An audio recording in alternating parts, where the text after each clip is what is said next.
अस्सलामुअलैकुम सामीन। 19 ज़िलक़ाइदा है, 20 जून है।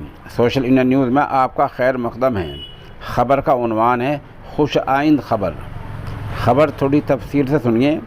जमात उलमा हिंद अरशद मदनी ग्रुप की अहम मीटिंग के बाद अब जमात उलमा हिंद के ही दूसरे कायद मौलाना महमूद मदनी दामत बरकातुहुम ने अगले महीने के दूसरे हफ्ते में आमिला की अहम मीटिंग बुलाई है।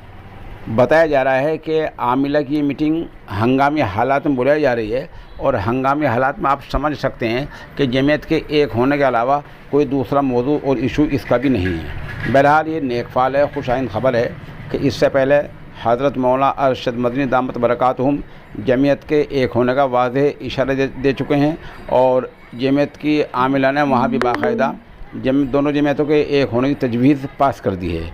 इस तरह उम्मीद लगाई जा रही है कि अगले महीने माह जुलाई में दूसरी जमीयत भी ऐसी ही तजवीज़ पास कर देगी और फिर जुलाई के आखिर तक या अगस्त में दोनों जमीयतें इंशाअल्लाह अज़ीज़ एक हो जाएगी। उस दिन का हम सबको इंतज़ार है।